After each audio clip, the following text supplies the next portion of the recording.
The governor maintains the relationship is intact, a bond he describes as father and son. He also notes that beyond the headlines, work continues on governance, unity and party strategy ahead of the forthcoming local government election. Joining me now in the studio is someone who knows the APC's inner workings like few others, former Lagos State Publicity Secretary of the APC, Joe Igbokwe. Mr. Igbokwe, thank you for joining us on the program. Thank you for having me. Let's begin with yesterday's GAC meeting. You were not in the room, but you've worked closely with many of the actors involved. How significant is this reported reconciliation, and does it genuinely lay the matter to rest? Well, that's the way we'll say it. Because you have a tax ahead, huge tax ahead to resolve. So we will not allow some internal contradictions to create a problem for us. So it has to be resolved. This is the president's state. Before you go to war, you have to put your house in order. Make no mistake about it, you have to put your house in order. So yes, issues will come. I was the publicity secretary of our party for many years, so these things will always come, especially when elections are coming. You begin to settle, scores everywhere. So it's normal. It's normal. We know that we're going to get here. There's no way president will allow his home state to be in crisis while you want to run in 2027. He has to do it. And here you saw these are the leaders of Lagos, the GAC members. Once you see them gather like this, a decision will be taken. Well, the Oni of Ife is not part of them. It's not part of it. It's not part of it. It just went on its own.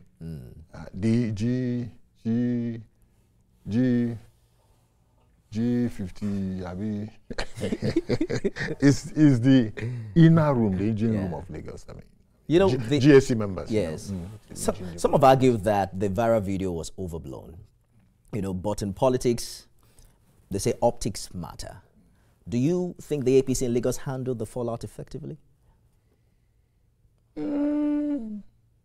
Just the other day now. Just the other day. Some issues came out, and people have been talking about it. And Achiwaji, as the leader of the party, as the president of the country, cannot go to sleep when your house is not okay. So he came. He said now time is it's about a week plus before he goes back. So it's also part of it. It's all part of it. And let people know that conflicts will always be there. Issues concerning the party. If there's anything happening in APC, maybe APC Edo State, the president must intervene. If they cannot resolve it, he goes to resolve it. Then now talk about the president's states. Before the speaker was impeached and then restored, we could feel the tension, between the leadership of the House and Mr. Governor. Recall that I think it was last year when he presented the budget, and then Obasa went on with this long speech that went on and on about, whether or not he has the capacity to run or not and what have you. Do you think we have seen the end of that episode going forward into the last 2 years of the Sanwo-Olu administration? It's nothing that cannot be resolved. It's just a matter of people who are to look into the matter. And I think they are looking into the matter. I've seen a lot in Lagos. I've had a lot in Lagos. So it will always be there. Remember the Fashola era. Remember Ambode era. We always walk away from it. You use tact, apply common sense, even though common sense is not common. And then you use one hand to beat, like our people will say, and use the other hand to bring the person close to you, especially when you know 2027 is critical. And you cannot afford Lagos. It's a huge city with a lot to put on the table. So it's not something that you can toy with. And the president is from here.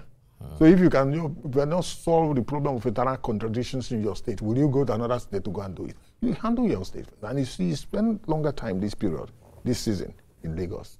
Well, interestingly, something happened in 2023 where we saw Mr. President lose Lagos in an all-important presidential election, do you think that your party has been able to troubleshoot what really happened? There are certain things, you know, you keep to yourself.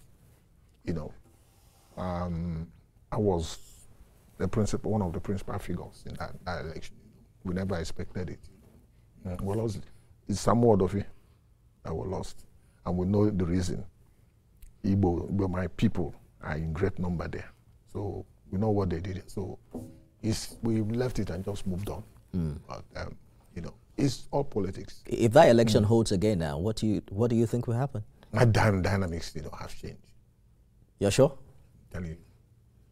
All these states in the Southeast are going APC. South APC. But it's not the first time that an incumbent president has enjoyed the support of quite a number of governors. I think it was this Borno State senator who said that Jonathan had 22 PDP governors supporting him in 2015 and he still lost the election. And this one is beyond that. So what the governor said, he says it's different from what happens in the field. I know. Not with this one. Don't compare Achwaju with just, you know, anybody. I'm not saying that Jonathan is anybody. You know, he does his work very well. He has built bridges in these 2 years in office. I don't think there's anybody living or dead in this country that have touched lives across Nigeria than this man who is sitting as the president now. But I think the election in 2027 will be the people's judgment on his performance in the past 4 years. Not necessarily, you know, prior to 2023, all of this was relevant, right? As what he has done as governor of Lagos, as leader of the APC. But in 2027, it will pretty much be about what has he done in the first term, if he wants to run again. They will see it. Let's talk about we just did 2 years. Yes. They will see it.